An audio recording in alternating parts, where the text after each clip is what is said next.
खर्च पकडलात 1,40,000 रुपये प्रॉफिट कुठंच जात नाही. जर पैसा बघून रेशीममध्ये येत असाल तर खरंच या, माझं तरी म्हणणं आहे.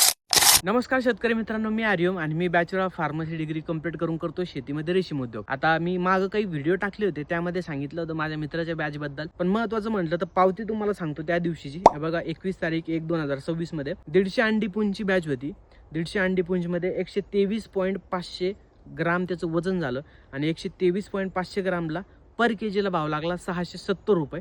त्यामध्ये टोटल जरी म्हटलं तर 82,745 रुपये होत आहे. ठीक आहे बाबा, आपण आता 150 अंडी पुंजला जरी खर्च जरी म्हटलं 10,000 जरी पकडला तर 72,000 आपले 21 ते 25 दिवसामध्ये कुठंच जात नाही आहे. हां, आता ठीक आहे बाबा, ही पावती. आता तुम्हाला दुसऱ्या पण पावत्या मी दाखवतो आणखी. ही पावती बघा, 250 अंडी पुंज होती, 182 किलो माल निघाला, त्यालाच 640 रुपये भाव लागला.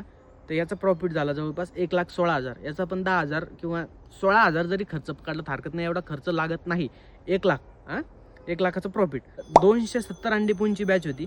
270ला 200 किलो माल निघाला आणि त्याचला पर केजीला 640 रुपये भाव लागला. याचं टोटल हे झालं 1,73,000 रुपये. 13,000 खर्च पकडला तर आपलं जवळपास 1,60,000 रुपये प्रॉफिट होतोय. त्यामध्ये आणखी एक पावती दाखवतो. 300 अंडी पुंजची बॅच होती. तर 300 अंडी पुंजला 206 पर केजी माल निघाला.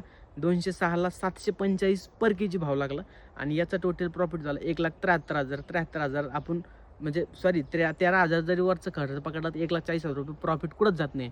जर पैसा बघून रेशीममध्ये येत असाल तर खरंच या, माझं तरी म्हणणं आहे. आणि हा, याचा मी फुल व्हिडिओ आपल्या यूट्यूब चॅनलला सांगितलेला आहे, यूट्यूब चॅनलला अपलोड केला आहे, पूर्ण इन डिटेलमध्ये अपलोड केलं आहे. तर फक्त तो व्हिडिओ नक्की बघा तुम्ही.